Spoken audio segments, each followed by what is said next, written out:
Welcome back, and thank you for tuning into Midnight Affairs Tales. We appreciate every single one of you. We'd love to know what part of the world you are watching from right now. Let us know in the comments. Now let's dive into today's story, Chapter 1. The room stank of gun oil, cold sweat, and something older, regret maybe. For men stood in silence, eyes fixed on the bullet-scarred floor where a single burn mark coiled like a question no one dared answer. In the center of the table lay a dossier. On its cover, a name stamped in red, Alan Reeves. Captain Jason Malik didn't blink. He hadn't since they walked in. "Are we doing this?" Chris Raymond asked quietly, hands resting on a laptop, blue light flickering off his glasses. No one answered. Jason finally spoke. "This isn't about revenge anymore. This is war." Fahy lit a cigarette with trembling fingers. Sarah Collins sat in the corner, boots propped up, scanning satellite images on a tablet. Jason opened the file. "He sold us out. Got Tom and Blake killed. Ran black deals through enemy lines like we wouldn't notice." His voice didn't crack, but his knuckles whitened. Mark exhaled smoke slowly.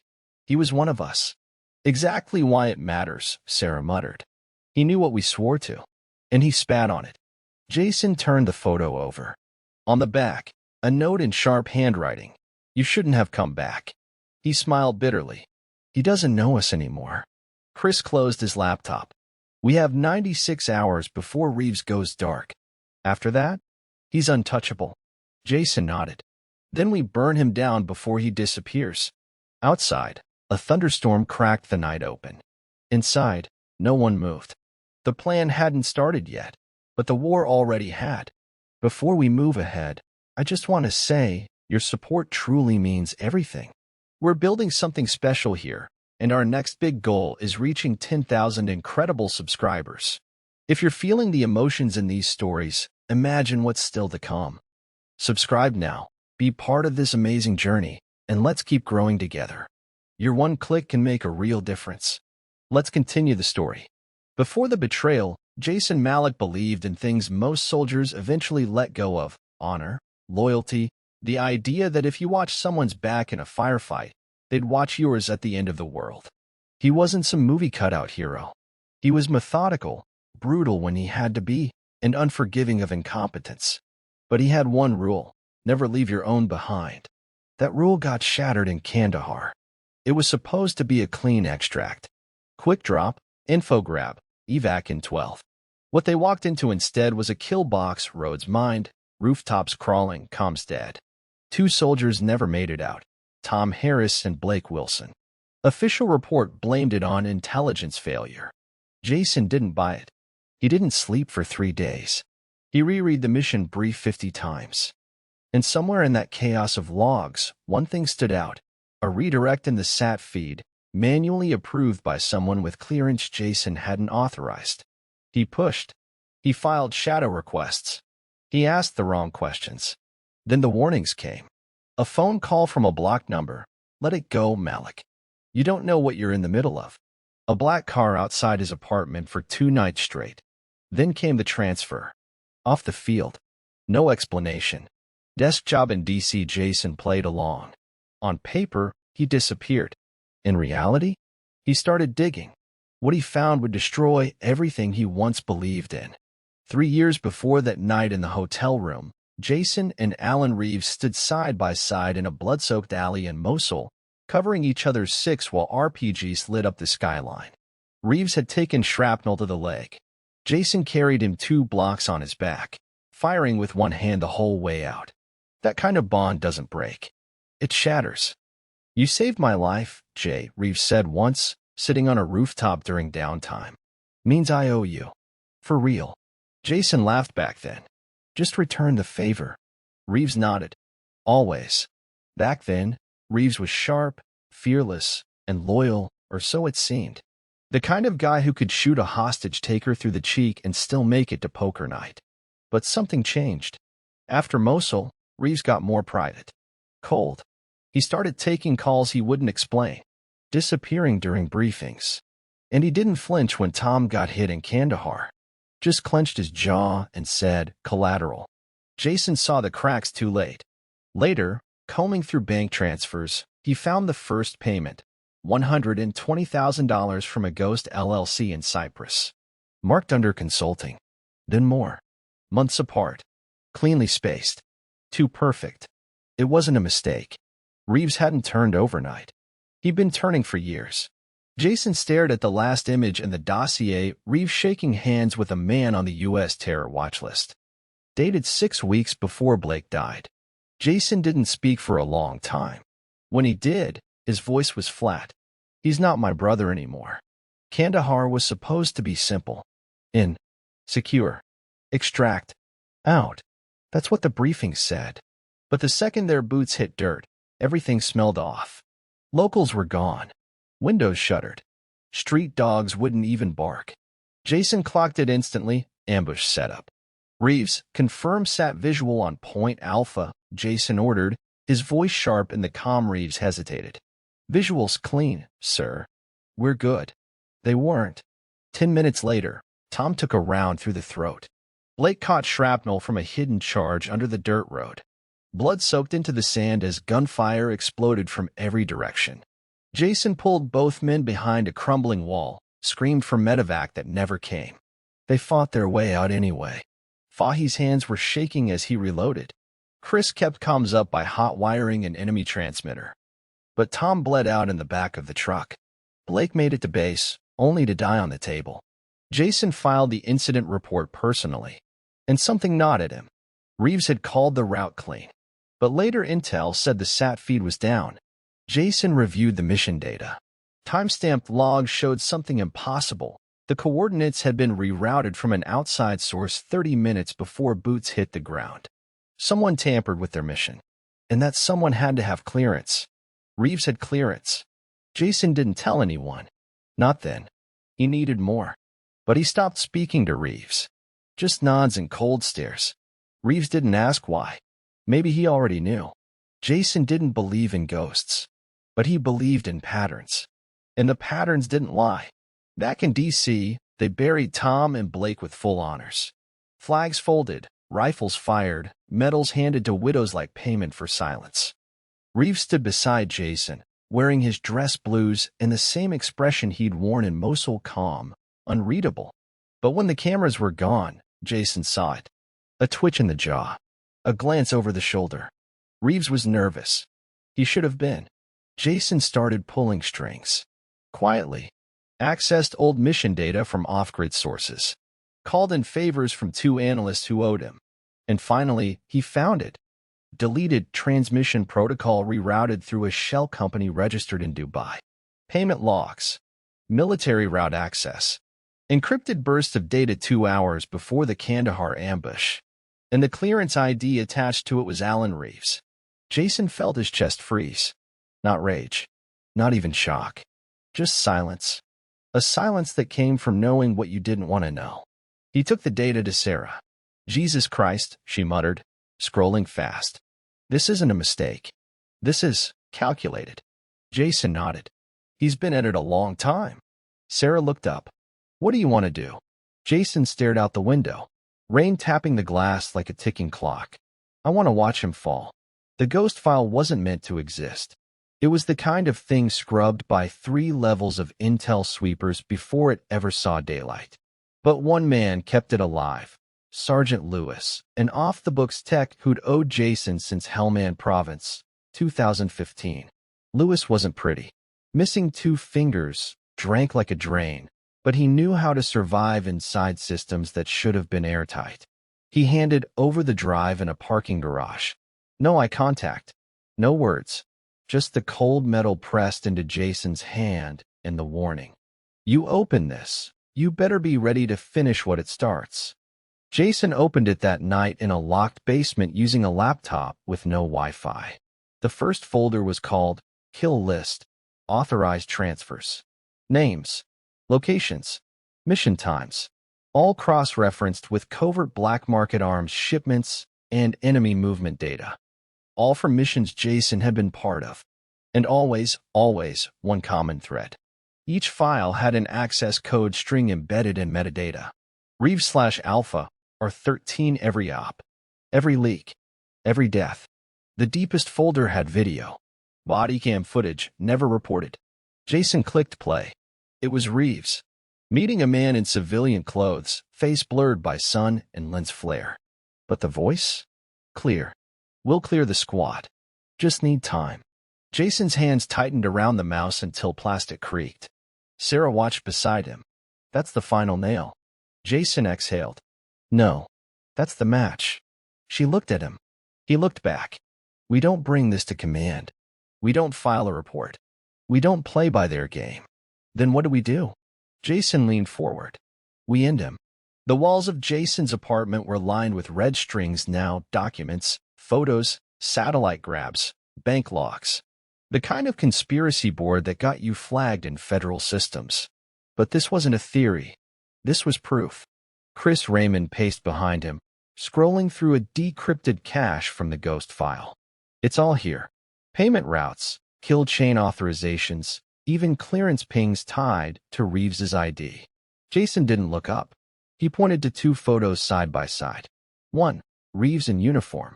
The other, the same man in civilian clothes, standing next to a known arms broker on a Dubai rooftop. Chris narrowed his eyes. You really think it's just him? Jason finally turned. He's the crack in the surface. The rot's underneath. Chris swallowed. You realize if we go public with this, we're done. Court-martial. Stripped rank. Maybe worse. Jason's voice was ice. That's if we survive long enough to get charged. Silence. Then Jason picked up a pen and circled the two faces. These two names, he said, tapping the photos, are all we need to start the fire. The rest will burn after. He glanced at the clock. Call Sarah. Tell her to pack light. She'll know what that means. Chris grabbed his phone. Where are we going? Jason stared at the board, eyes locked on a hotel address circled in black ink. To where this ends. The hotel was nameless. No logo. No reception desk. Just a keypad and a dead-eyed concierge who handed over the key to room 616 without saying a word. Inside, the room was stripped down to bare bones. 2 chairs, a metal table, blackout curtains, and soundproof walls. Jason arrived first. Mark Fahey walked in 5 minutes later, duffel bag over his shoulder, hoodie up. He dropped the bag. No handshake. Sarah came next. She looked at Jason, then at the board he'd already set up on the wall. No questions. She sat down and began arranging files. Chris locked the door behind him and pulled the flash drive from his pocket. This is all of it, he said. The whole network. But we have to be surgical. If this leaks, someone higher up is going to erase us. Jason nodded. That's why we're not leaking. We're exposing him directly. Mark scoffed. You want to put this in front of Reeves? At gunpoint. No. Jason replied, eyes hard. I want to put it in front of the people he's lying to. Publicly. Permanently. Sarah leaned forward. You've got a plan. I've got the start of one. Jason pulled out a photo. Reeves, arm around a senator, smiling in a photo op 3 days ago. He's not just a traitor. He's building a career on blood. And we're going to tear it out from under him. Mark raised an eyebrow. How do we even get close? Jason looked each of them in the eye. Because we're ghosts. And he's forgotten what ghosts can do. That night, sleep didn't come.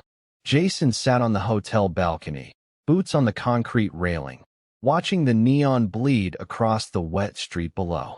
It reminded him of Baghdad. Cheap light, and the feeling that something explosive was just under the surface. He lit a cigarette, something he hadn't done in years. The first drag was bitter. Felt right. Inside, Sarah sat cross-legged on the floor, earphones in, reviewing the comms logs line by line. Her brow furrowed. Her mouth moved silently as she mouthed the call signs. Patterns. Always looking for patterns. Mark cleaned his sidearm with methodical obsession, each click of the cloth sharp and angry. Chris was asleep against the wall, laptop open on his chest, code still running in terminal green. Jason's phone buzzed. Unknown number. One text. You're looking in the wrong places. Back off. No name. No trace. Just the message. Jason didn't flinch. He showed it to Sarah. She read it. Then deleted it. They know we're alive. Good. Jason nodded. He stubbed the cigarette out against the concrete. Tomorrow we bait him. Reeves is scheduled to appear at a defense summit. That's our window. Sarah stood. Public exposure? Risky. Jason stood too. Exactly. That's what makes it work. Behind them, Mark cocked his pistol. Chris stirred awake. The team was waking up, and so was the storm. The door to room 616 closed with a sound that felt final. Jason laid out the blueprint of the defense summit. It was a sleek corporate event disguised as a strategic gathering: suits, flags, contracts. But underneath, it was a marketplace. Arms dealers and ties were sold politely. Alan Reeves would be the keynote speaker. His topic? Modern tactical ethics and private military ops. The irony made Jason's stomach twist. Mark paced beside the bed, checking angles and windows. Security will be heavy. Ex-military, private. Some of them probably trained under us. Sarah tapped the screen. I can breach the server, hijack the projector feed during his speech. But only for 90 seconds. After that, they'll yank the plug. Chris added, we can loop Reeves's comms. Make it look like nothing's wrong until the reveal hits. Jason watched them work. This wasn't a meeting anymore. It was a war council. Timing has to be perfect, he said. One mistake, and we're the ones in cuffs or body bags. Mark loaded a mag. If this goes sideways, I'd rather it be the last thing I ever do than live knowing he got away. Jason gave a hard nod. Then we move tomorrow. He looked at the team, each one carrying ghosts, regrets, rage. But tonight, they were aligned. No doubts. No more waiting. They didn't raise their glasses. There was no toast. Just silence. And purpose. At 3 a.m., Sarah uploaded the last batch of files. Redacted reports. Satellite images. Payment trails. Audio files. All tied to Reeves and the deaths he buried under classified. Jason hovered over a printed map of the summit venue. Multiple floors, exit routes, security choke points. Every hallway was color-coded for threat level. Every stairwell had a contingency. This isn't just exposure, Sarah whispered. This is surgical. Jason nodded. We make it clean. Fast. No drama, just truth. Dropped like a bomb in front of the people who gave him power. Chris piped in. We'll have exactly 90 seconds of feed time. We overlay the files, run the voice clips, and end with the body cam footage. Then vanish. Mark pointed to a hallway exit. This leads to a service corridor. Unsecured. We exfil there. Sarah hesitated. And what about Reeves? Jason didn't look up. He watches the world learn who he really is. And then we disappear before he even knows where it came from. Chris grinned. Ghost play. Jason folded the map. No second chances. We get one shot. That's it. A long pause. Sarah said it first. Let's end him. That morning, as the sun bled gold across the skyline, Sarah sat apart from the others, typing silently. Her face was calm, but her mind was a storm. Something felt off. She pulled up a secondary log Reeves had encrypted. It was buried deep, almost erased, but not quite. The timestamps didn't match. The file path led to a third-party data farm in Prague, and the name tagged on the header? General L. Rourke. She blinked. Then read it again. Reeves wasn't the origin. He was the vector. Sarah stood up fast, heart racing. Jason saw her and immediately moved closer. What is it? She turned the screen. It's bigger than Reeves. Jason's face hardened as he read. Silence grew heavier. He's not the head of this. He's just a puppet. Jason whispered. Then who's pulling the strings? Sarah didn't answer right away. Her voice finally came out low and tight. Your old commanding officer. Jason's eyes went cold. His pulse thudded in his neck. Rourke. Sarah nodded. You trained under him. Trusted him. And he's been running this from the top. Jason didn't move for a moment. Then he muttered something only Sarah heard. This just became personal. The room felt colder now. After Sarah's reveal, no one spoke for a long time. The name Rourke sucked the air from the space. To Jason, it was like hearing his own father's betrayal. General Lionel Rourke, his mentor, the man who'd pinned the silver eagle on his chest, called him the future of command, was the spider in the center of the web. Mark leaned against the wall, arms crossed. You're telling me Reeves is working under Rourke? That this whole time, he was just a middleman? Sarah nodded. It explains everything. Reeves had access, but not reach. These files? The real movement, the real money, it all ties back to command-level clearance. Only Rourke had that kind of shield. Chris ran a hand through his hair. If that's true, then taking Reeves down won't be enough. Jason stared at the floor. It never was. Sarah brought up the Prague server's location. He's smart. He kept his dirt offshore. But he got sloppy. Left one mirrored access path. Mark narrowed his eyes. You can crack it? I can crash his whole empire, she said. But once I touch that system, he'll know someone's inside. Jason's voice was iron. Then we touch it. We make sure he knows exactly who's inside. Sarah hesitated. Once we cross this line, there's no going back. Jason stepped closer, fire behind his words. We passed the point of no return the moment Tom died. They renamed the mission that night. No longer just a takedown. Now it was war. Operation Hollow Point. Precision. Fatal. Untraceable. Jason pulled an old metal case from under his duffel and laid it on the table. Inside was a thumb-sized drive with an etched skull logo. Chris raised an eyebrow. What's that? Insurance, Jason said. It's a worm, designed to mirror data onto multiple servers. You activate it once, and every shred of evidence gets copied and broadcast to darknets, journalists, and whistleblower drops. Sarah blinked. You wrote that. Jason smirked. No. Rourke did. I just never deleted it. That silenced the room. They didn't just have a way in. They had Rourke's own code, the very tech he used to hide his secrets. Mark exhaled. Poetic. Jason unrolled the final map of the summit. We execute in 3 phases. Phase 1. Projector feed gets hijacked. Phase 2. We insert the worm into the security network, forcing the firewall open. Chris added, that gives Sarah a window to pull files from Prague Live. Jason nodded. Final phase. We upload the Reeves footage and detonate the worm. Even if we don't make it out, the truth will. Sarah looked at them all. If we do this, they'll paint us as traitors. Terrorists. We'll lose everything. Jason locked eyes with her. We already lost everything that mattered. They arrived separately. Mark posed as private security. Sarah blended in as a junior analyst with fake credentials. Chris was the IT specialist there to run system diagnostics. Jason? He walked in as himself, former Captain Malik, retired officer, honored guest. The gala buzzed with polished lies, politicians clinking glasses with mercenaries, CEOs of weapons firms grinning beside generals. Behind the velvet curtains, war was just business. Jason spotted Reeves near the champagne bar, laughing with a senator. His suit was perfect. His smirk, even more so. Sarah slipped into the control room, planted the feed override. Ready in 60, she whispered through the mic. Chris tapped his earpiece. Firewall breach synced. Mark's voice crackled. Got eyes on Reeves. If he bolts, I follow. Jason moved to the center of the hall. He tapped his glass.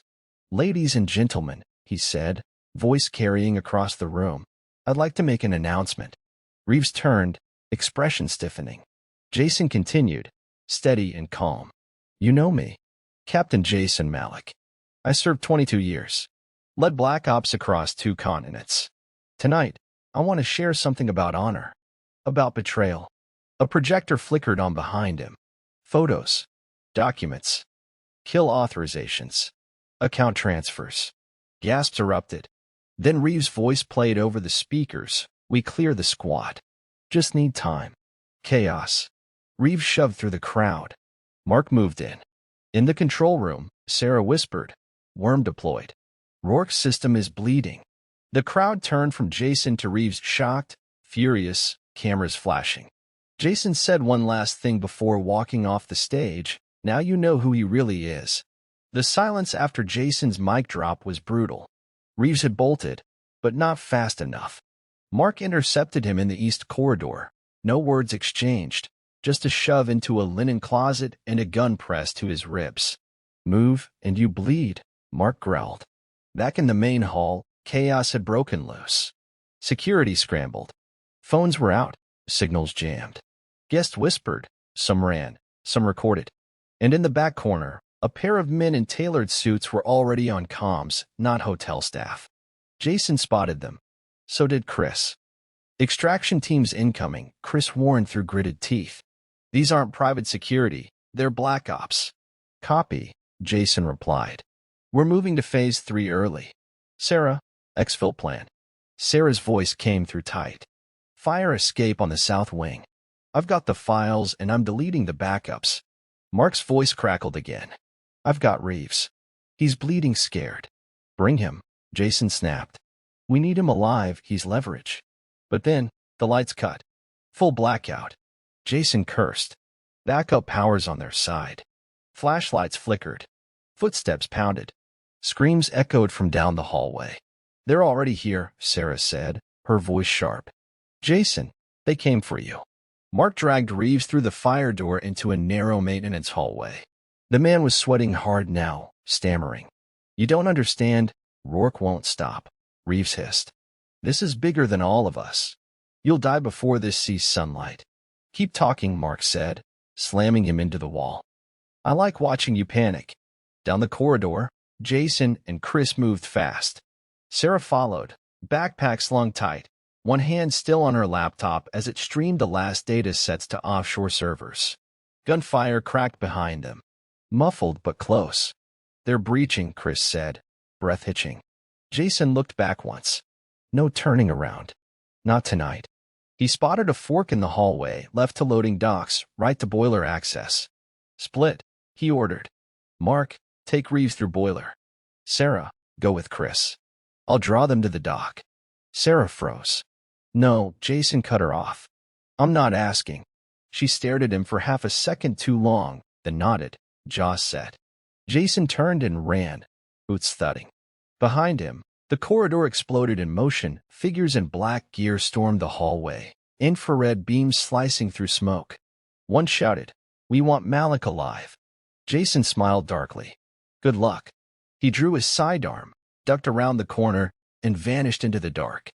Jason hit the loading dock at full sprint. Rain pelted the concrete. Trucks sat idling, engines humming in the dark like waiting beasts. Behind him, footsteps thundered. His boots splashed through puddles as bullets sparked off steel rails. He dived behind a forklift, shoved a crate over, and used the echo to bait the shooters. One peeled off toward the noise. Jason flanked right and landed a clean shot 2 rounds. Center mass. One down. The other 2 opened fire. Jason rolled under a trailer and crawled fast, ignoring the pain slicing through his ribs from a glancing hit. He emerged on the other side and threw a flashbang he'd pulled from a hidden pocket in his jacket. Bang. Wideout.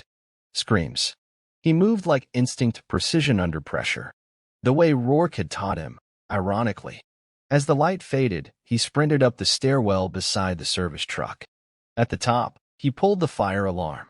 Sprinklers blasted inside the building, chaos layered on chaos. Then he hit the final switch, a deadman trigger.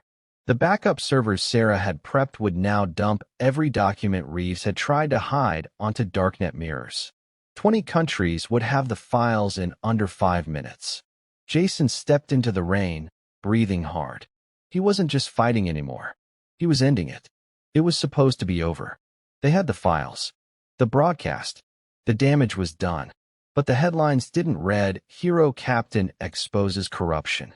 Instead, they read, "Rogue Ex-Special Forces Team Sabotages Defense Summit. Domestic Terror Plot Foiled. Feds Investigate Malik." Jason sat inside an abandoned garage, his arms stitched with a belt, blood dried on his side. Chris had done the patch job without a word, face blank, hands shaking. Sarah paced near the busted window, laptop on a crate, watching the digital wave ripple across dark forums, whistleblower channels, and war archives. "The files went out," she whispered. "All of it. They're in." Jason didn't speak. He stared at the newsfeed. Reeves was missing. But Rourke? He was live on national TV. A press conference. Perfectly staged. Rourke stood calm behind a podium, dressed in full uniform, ribbons gleaming under the lights.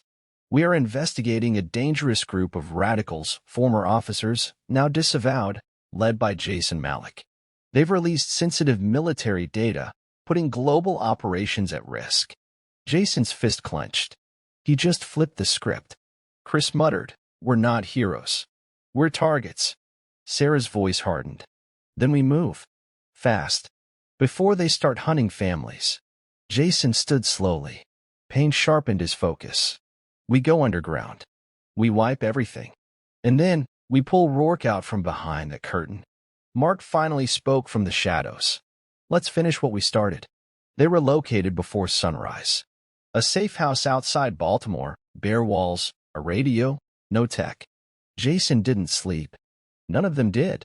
By noon, black vans were crawling city streets. Unmarked. Full surveillance. "They're calling it Patriot Protocol," Chris said, reading the scrambled intel feed.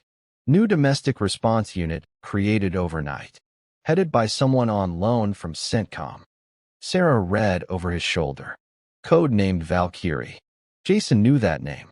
Major Sonia Dre. Once a field operative under Rourke. Surgical, smart, zero empathy. She was death in a government suit. "Rourke's cleaning house," Jason said. "He's not trying to catch us. He's trying to erase us." Sarah grabbed a burner phone.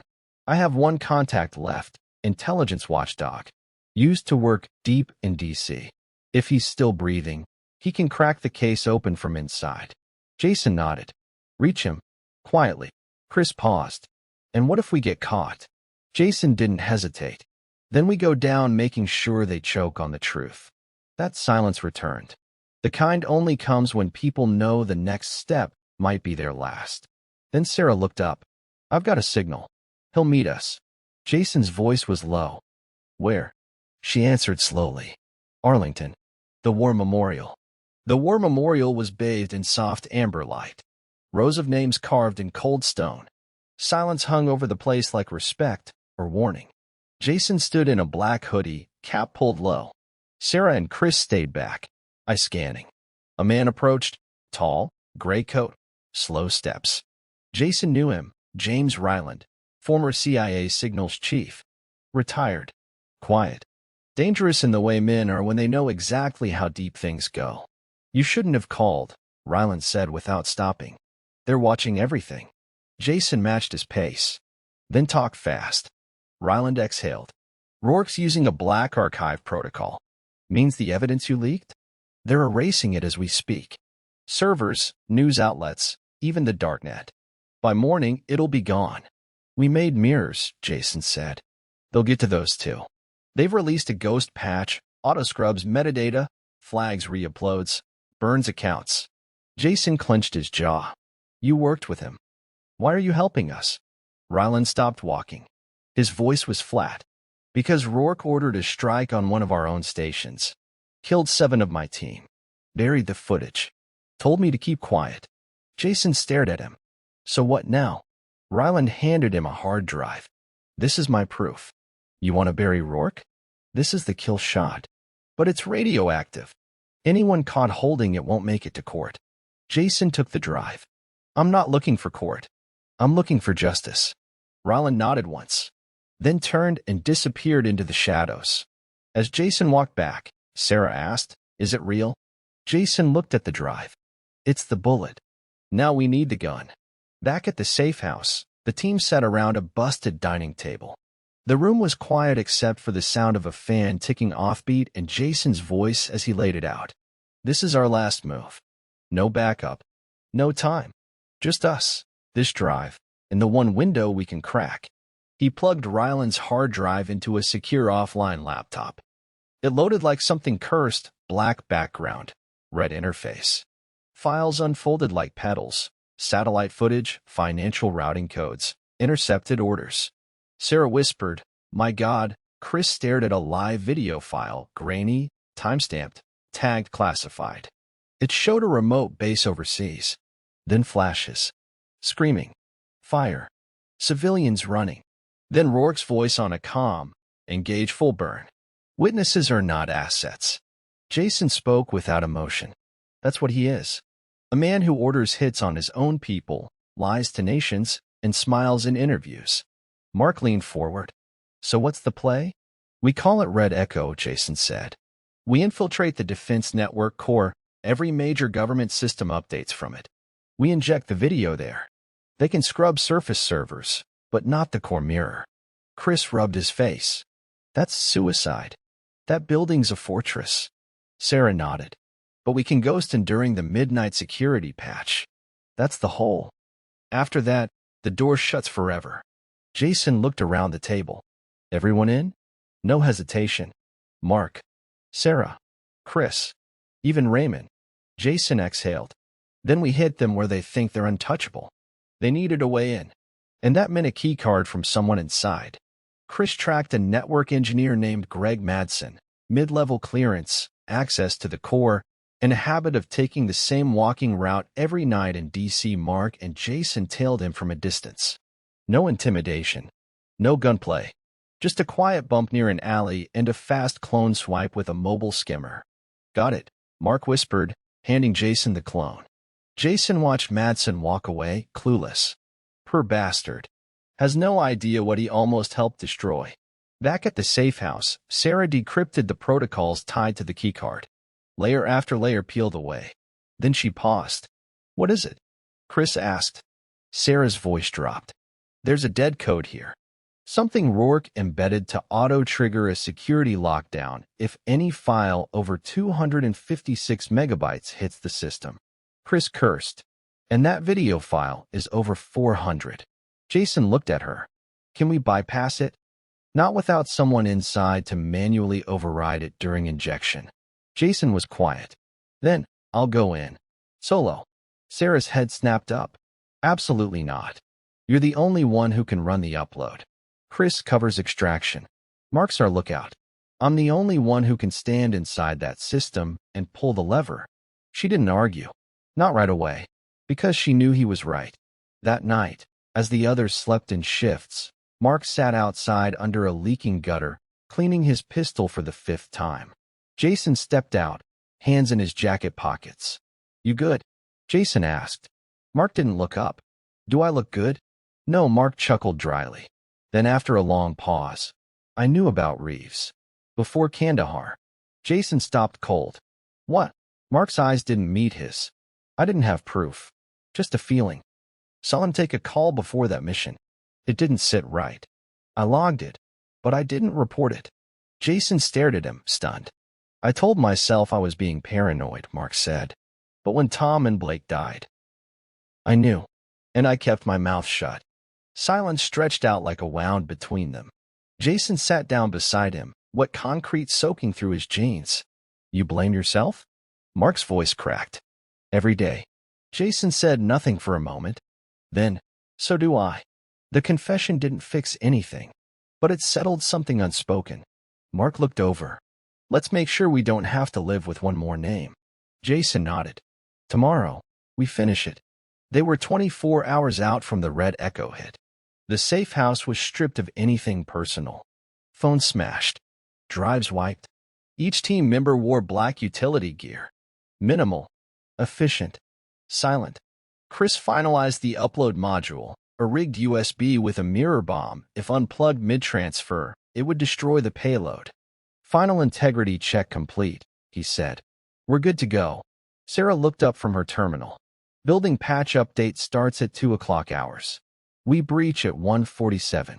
That gives us exactly 13 minutes before the loop closes. Mark loaded rounds into spare mags. 12's better. I don't like 13. Jason didn't respond. He was staring at the photo Reeves had mailed him years ago, their squad laughing after a training op. Everyone in that picture was either dead or had betrayed them.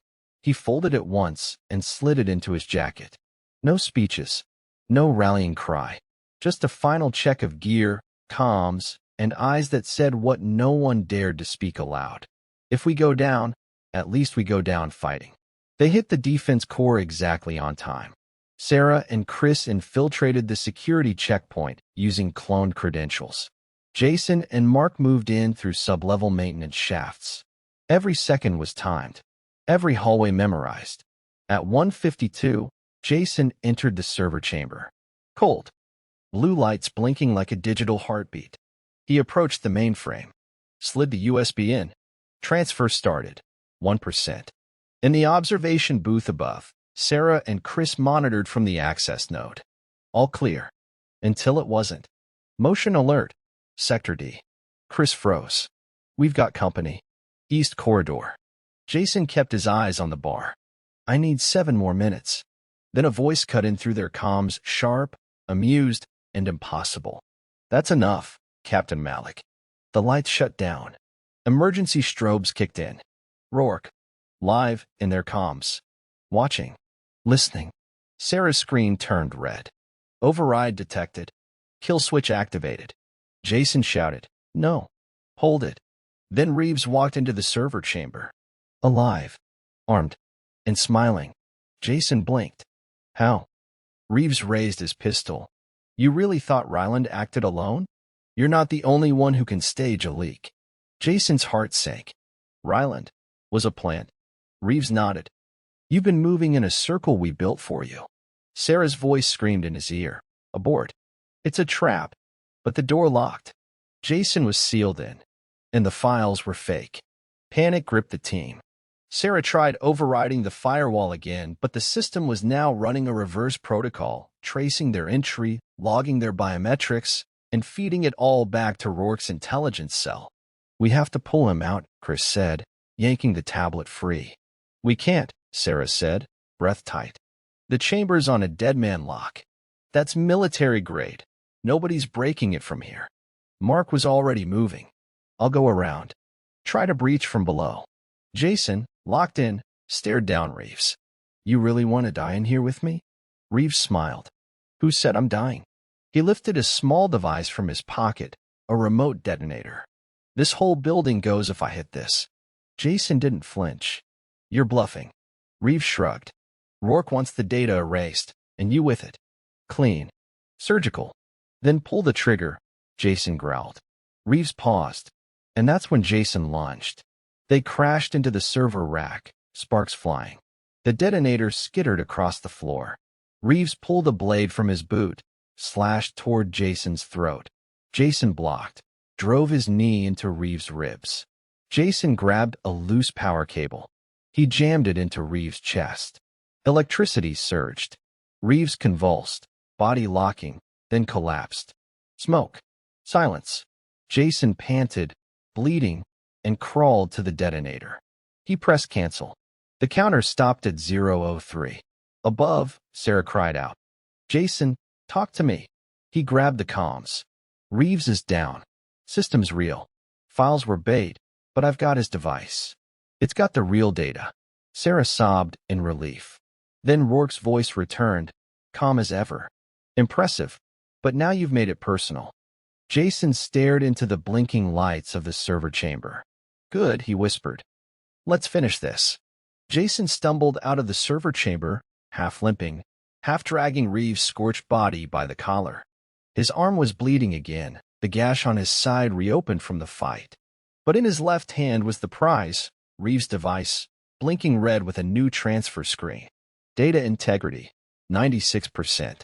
Chris was the first to reach him. You're bleeding out. Jason handed him the device. Get this to Sarah. Don't stop. Where are you? Jason pulled a second mag from his belt and snapped it into place. I'm going to hold the door. Chris hesitated, then nodded once. Don't be a damn hero. Jason smirked, then shoved him forward. Moments later, Jason took cover behind a steel column as the corridor lit up with muzzle flashes. Tactical units had breached. 2 down. 1 clipped his shoulder. He pushed back, fired low, and rolled into the backup stairwell. Outside, Sarah had hot-wired a civilian vehicle. Where's Jason? Chris tossed her the device. Inside. He's buying time. Sarah clenched the wheel, torn between escape and rescue. Chris read her face. Don't. He made the call. Now let's make it mean something. Tires screeched into the night. Inside, Jason ran out of ammo. Then silence. No footsteps.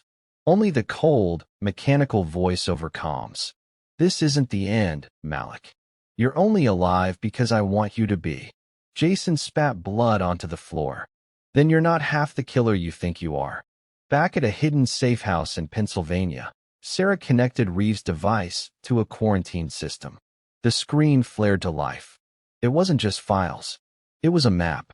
Jesus, Chris muttered.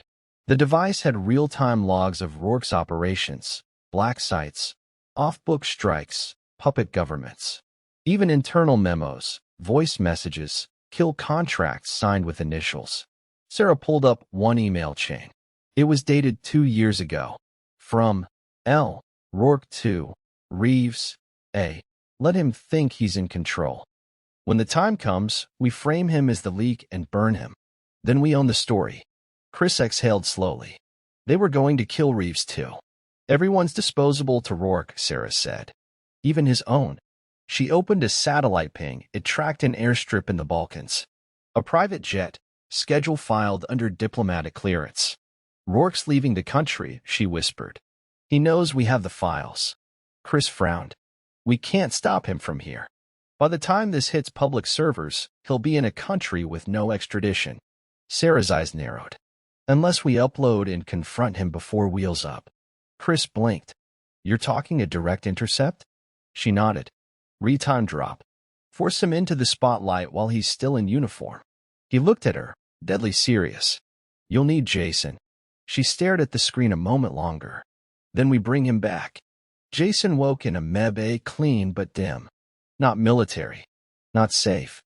Mark sat beside him, knife on the table, blood drying on his sleeves. You're lucky they only clipped your ribs. Jason groaned. You find the others? Mark nodded. Sarah and Chris made it. They've got the files. And we've got a location. Jason sat up, eyes darkening. Where? Private strip near Sarajevo. Rourke's flying out in 24 hours. Jason swung his legs off the bed, ignoring the pain. Then we intercepted 19. Mark gave him a look. You're barely walking. Jason reached for his vest. I'll crawl if I have to. He stood, wobbling once, then found his balance. Mark's smirk returned. Still a stubborn bastard. Jason glanced at the knife. You in? Mark picked it up and tucked it into his boot. Wasn't planning on missing the ending. As they stepped outside, the cold air hit like a slap. The sun was rising. They walked toward the van where Sarah waited, eyes heavy but clear. She met Jason with a long look. We've got one shot. He won't make the same mistake twice. Jason climbed into the passenger seat. Then we don't give him a chance. They drove off into the fog, ghosts with a vendetta, heading for the man who built a war on lies. They didn't have a task force. They had 4 ghosts and a laptop full of war crimes. But Jason knew what he needed. He opened a sealed contacts file buried in Sarah's drive, code names only. Whisper, Dustline, Kilo 9. Veterans. Operatives from Black Ops units who had once bled for nothing, then vanished into silence. Jason sent one message, Rourke still breathing. This is the shot. Within hours, 3 replies came back. Where? Finally. You handle the files. We'll handle the noise. That night, they met in a shuttered NATO hangar on the outskirts of Montenegro. Gravel-cracked underboots. No greetings. No rank. Just nods of recognition and scars that told stories no one dared speak aloud. First was Grayson, a demolitions expert with half a hand and a metal eye. Next came Nia Reyes, sniper, ex-CIA, discharged for insubordination after questioning an op that wiped out civilians. Last was Leon Ghost Bryant, a tech phantom who once redirected a drone strike midair. They circled the table where Sarah spread out the airstrip blueprint. This is the bird, she said, tapping the runway schematic. Rourke boards at 0530. Diplomatic channel. No bag checks. No interruptions. We cut him off before he hits that plane. Grayson cracked his knuckles. Give me 30 minutes on that tarmac. I'll make his jet disappear. Bryant raised an eyebrow. We sure this doesn't start a war? Jason answered, it started 10 years ago. We're just ending it. It was freezing at 0300. They were parked 2 kilometers outside the airstrip, cloaked under a hill of brush and gravel. The plan was simple on paper. Create a soft perimeter breach, draw security to the northwest fence, then surgically insert through the south maintenance gate. Jason sat beside Sarah in the back of the van, their faces lit only by the soft blue glow of the tablet in her lap. The files were prepped, one master key, ready for global drop. All she needed was Rourke's voice, captured live, to pair it with. Proof in real time. Truth without doubt. Once he speaks, she whispered, it all goes. Jason nodded.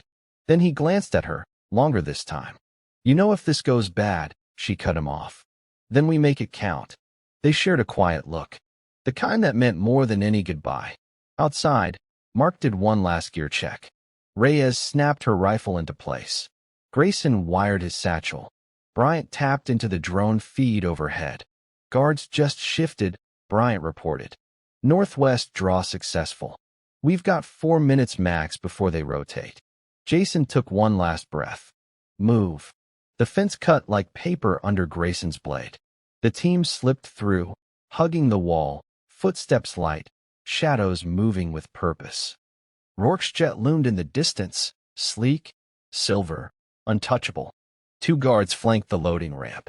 Another pair on patrol. Bryant hacked the control tower comms, rerouting internal chatter. Sarah kept eyes on the upload timer, 99.2%, files syncing to mirrored servers. But the trigger needed one last thing. Rourke's voice live. Jason whispered, visual on target?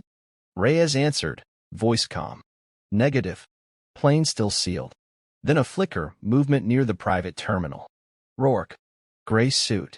Aviators. Calm as ice. 2 aides followed. One carried a briefcase handcuffed to his wrist. Mark locked eyes with Jason. It's now or never. Jason nodded. Reyes. Take the ramp guards. Non-lethal. Pop pop silencers hissed. The guards dropped. Jason moved. Straight line. No hesitation. Right toward the man who burned everything behind a wall of metals. Rourke. Jason barked. Rourke turned slowly. And smiled. I was wondering when you'd show. Jason stopped 10 feet from him. The wind cut between them like a blade. Rourke didn't move, his hands behind his back, calm as if this were a ceremony. You're not walking onto that plane, Jason said. Rourke tilted his head. You really think this ends here? Sarah's voice came through the comms. Jason, say something. I need his voice. Jason held firm. You killed my team. You burned the truth. You sold out your country for a seat at the table. And you, Rourke replied coolly, are the last chess piece trying to stand on a board I already flipped. Sarah's screen pinged. Voice match. Live. Upload complete. Final sync initiated. Jason saw it in Rourke's eye. The twitch. The flicker of knowledge.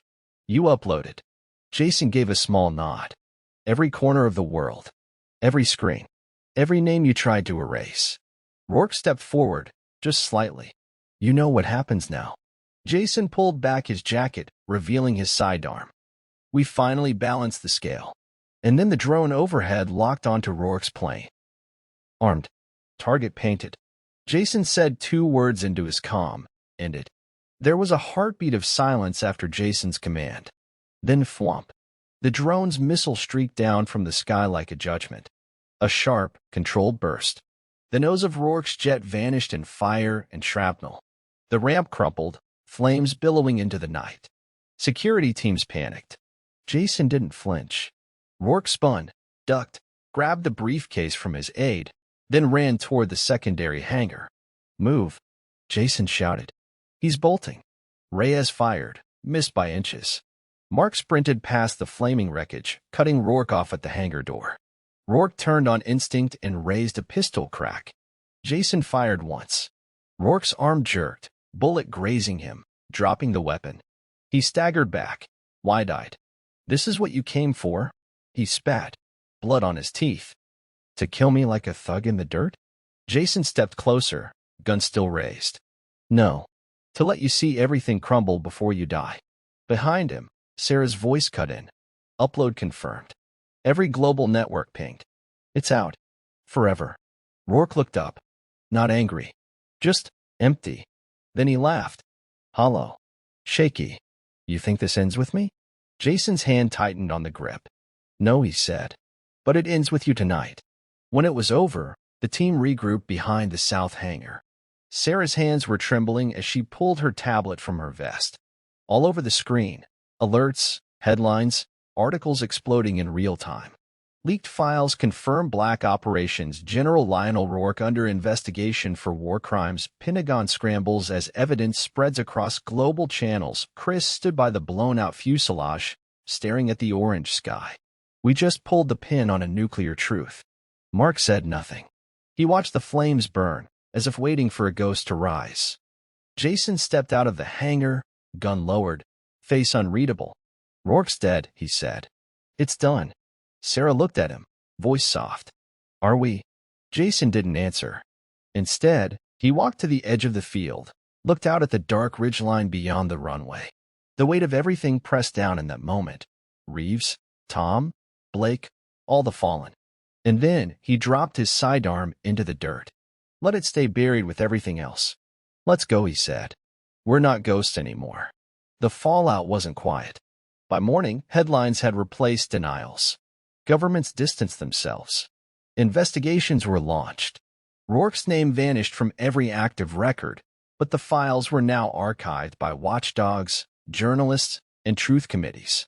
The world moved fast, but the team didn't. They laid low in a safe house near the Austrian border, burner phones, no internet, just silence and time.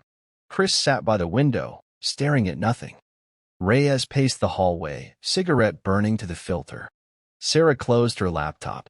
"It's done. We lit the match. We don't get to shape the fire." Mark looked up.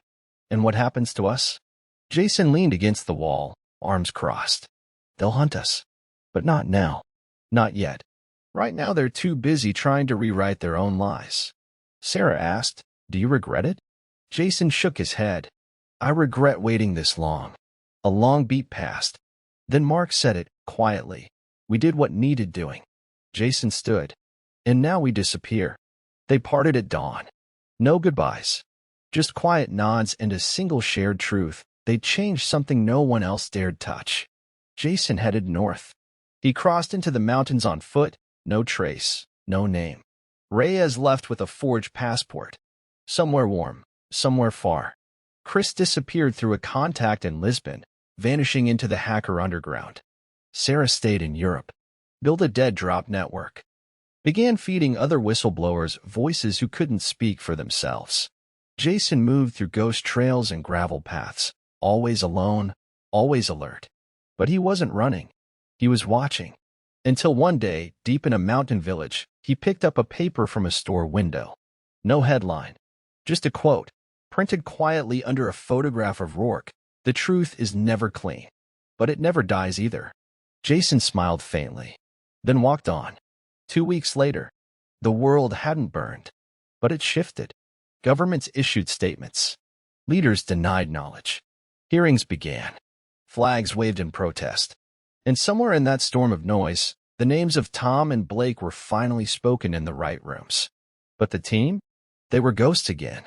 Sarah sat alone in a Berlin flat, watching coverage on a muted screen. A senator fumbled through a press briefing, dodging questions, face pale behind his spin. She turned the screen off. Her burner phone buzzed once. A new drop from an anonymous source. She smiled grimly. The fire hadn't stopped. It had only started. Meanwhile, Jason camped in an old ranger station in the Alps. Snow fell quietly outside. He didn't check the news anymore. But he read letters. One from Blake's widow. "Thank you. I finally told our son what really happened to his father." One from Ryland. "They're watching. But I think you bought us time." That was enough. He folded them both, slid them into his coat, then stepped back into the cold. Chris worked out of a wine cellar in Lisbon, but he hadn't touched a bottle. Instead, he built a fortress of data. Servers. Mirror drives. An encrypted cascade of truth, every file from Rourke's empire, now layered across 70-plus domains worldwide. Impossible to track.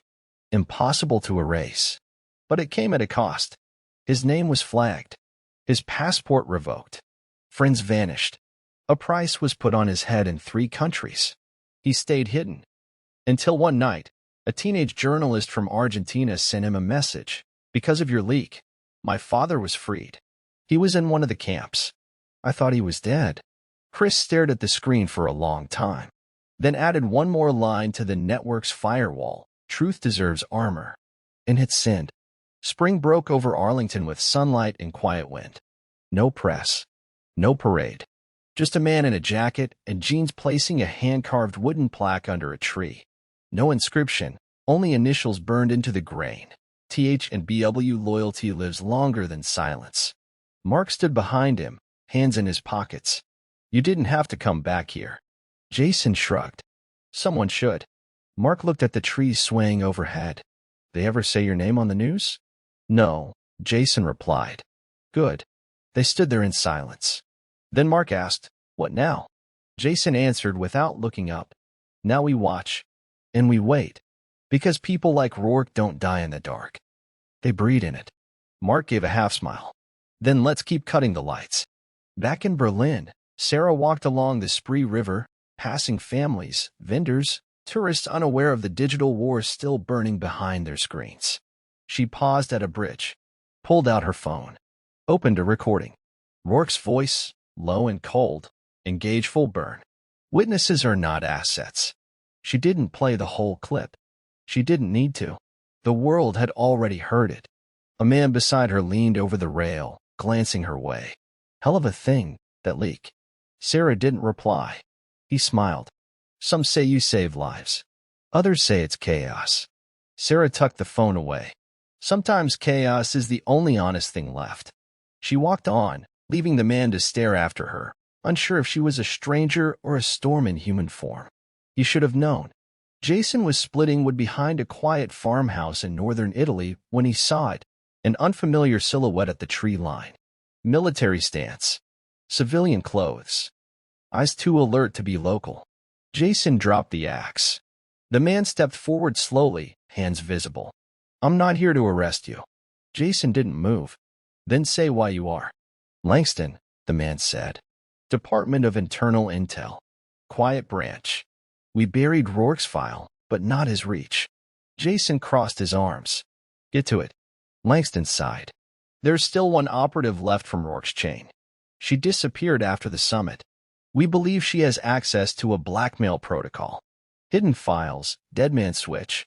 If released, they'd crash entire alliances. Jason's eyes narrowed. Name. Langston hesitated. Then said it. Reyes. It didn't feel right. Jason met Sarah and Chris on a secure line. He laid out what Langston had said, every word exact. Chris leaned back in his chair, eyes wide. Reyes? That's impossible. She walked away from everything. Sarah's voice was cooler. Unless she didn't walk. She waited. Jason clenched his fists. We don't know anything for sure.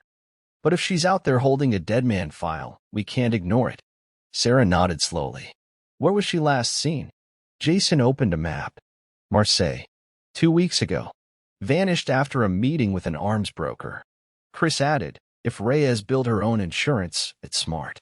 She knows we're compromised forever. This might be her version of peace. Jason stared at the pin on the map. Or leverage. The dock in Marseille reeked of salt, diesel, and secrets. Jason stood alone, wearing a faded jacket, his sidearm holstered but loaded. Then he saw her. Reyes. Hair shorter. Eyes colder. Sitting on a crate, watching the tide. I thought I'd see you again, she said. Jason nodded. Langston sent a whisper. Said you've got something that could blow the world apart. Reyes didn't deny it. They erased my name, Jay. Tried to pin your whole leak on me. I wasn't running, I was watching. Making sure if we ever disappeared, someone still had teeth. Jason stepped closer. You trust me. She didn't blink. I trust no one. But I still respect you. Jason exhaled. Then let me hold the switch. Reyes studied him for a long beat. Then reached into her jacket and handed him a small drive. No copies, she said. That's the only one. If I vanish, it goes public. Jason nodded. Fair. Reyes walked away, vanishing into the fog. Back in the safe house, Jason stared at the drive. It was cold in his hand, heavy with implications. Sarah stood behind him. You trust her. I trust what we've all become, Jason said. She didn't lie. She just didn't play the game like we did. Chris joined them. So what now? We bury it. Jason shook his head. No. We guard it. He slid the drive into a biometric lockbox and sealed it beneath the floorboards. If the world ever forgets what power unchecked can become, this reminds them. Sarah looked at him, softly. And if someone comes for it? Jason locked eyes with her. Then we show them ghosts don't die. They wait. Rain tapped gently against the windows of the safe house.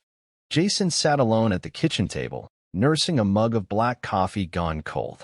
He stared at the biometric lockbox embedded in the floorboards, Reyes's insurance, the last ghost of Rourke's empire. His hand rested over it, as if guarding something sacred or cursed. Sarah entered quietly, towel-drying her hair after the storm outside.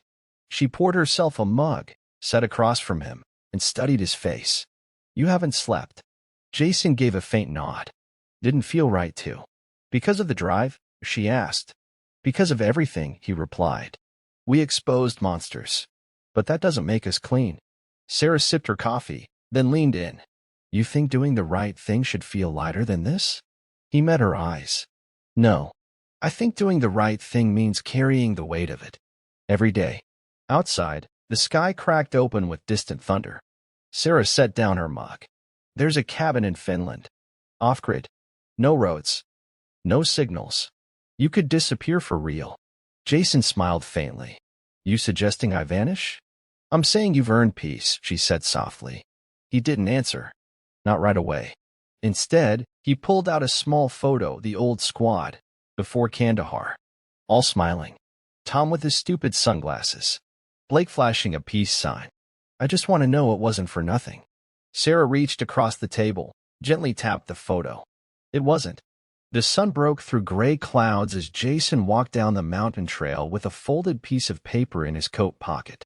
No encryption. No codes. Just ink and memory. At the valley's edge stood a mailbox by an old wooden post, no house in sight. Just a route that only certain couriers knew. He placed the letter inside. Flag up. Walked away. The letter read, "To Blake's son, you don't know me well. But I stood beside your father the day he chose duty over everything." He didn't flinch. He didn't run. He believed in something most people only pretend to: loyalty. Truth. Sacrifice. This world buried him like he was an inconvenience. But not anymore. Because of you, and because of what we did, his name means something again. I hope someday you understand what he gave you. And I hope you carry that forward, not as a soldier, but as a man. With respect, Jason Maliki returned to the trail, the wind behind him, boots pressing fresh into the dirt. Somewhere beyond the trees, the others were living new lives under old scars. But in that moment, Jason walked forward without flinching. Because some stories don't end with peace. They end with purpose. 1 year later, the world had moved on. Governments reshuffled. Agencies rebranded. The headlines faded into other tragedies. But somewhere deep in the system, a hard reset had taken place. Jason stood on a rocky overlook in northern Finland, hands in his coat pockets, watching the northern lights arc across the dark sky. Below him, nothing but wilderness. Silence. Solitude. He hadn't spoken to Sarah in 4 months, though she still left coded updates at the dead drop in Prague. Chris had gone completely dark. And Mark? Last he heard, he was working security for refugee corridors in Africa, helping people with no names and nothing left. That was the point now. They weren't heroes. They were corrective pressure, the counterbalance to unchecked power. The recoil after decades of silence. Jason reached into his coat and pulled out a phone. A burner. Only one contact stored. He opened the voice recorder and spoke into the quiet. To anyone still listening, the world will always protect its liars. But truth? Truth has sharp teeth. It waits. It learns. It bites back. You don't need to be someone big to tear down something evil. You just need to last long enough to see it fall. He had sinned. The message would broadcast across 10 underground networks before deleting itself. He looked up at the sky one last time. Cold air. Steady breath. Then turned and walked back into the trees. A dusty journal lay open on a wooden desk. The handwriting was rough, ink smudged, but the words were sharp. Final debrief, unofficial. Operation Red Echo concluded. Objectives exceeded. Lives lost, too many. Truth recovered, enough to spark a ripple. Enemy, dead. System, cracked, not broken. Mission status, never really ended. Jason closed the journal, slid it into a weatherproof box, and tucked it beneath a loose floorboard. Then he stepped outside, staring into the horizon as dawn broke across snow-covered hills. He whispered quietly, to no one in particular, "Do they remember us now?" The screen fades to black. Then one final question appears in bold white text. If it were you, would you have done it? Tell us in the comments. And where in the world are you watching from? If this story made you feel something, hit like. If it stayed with you, subscribe. We don't just tell stories, we remember the forgotten. See you in the next mission.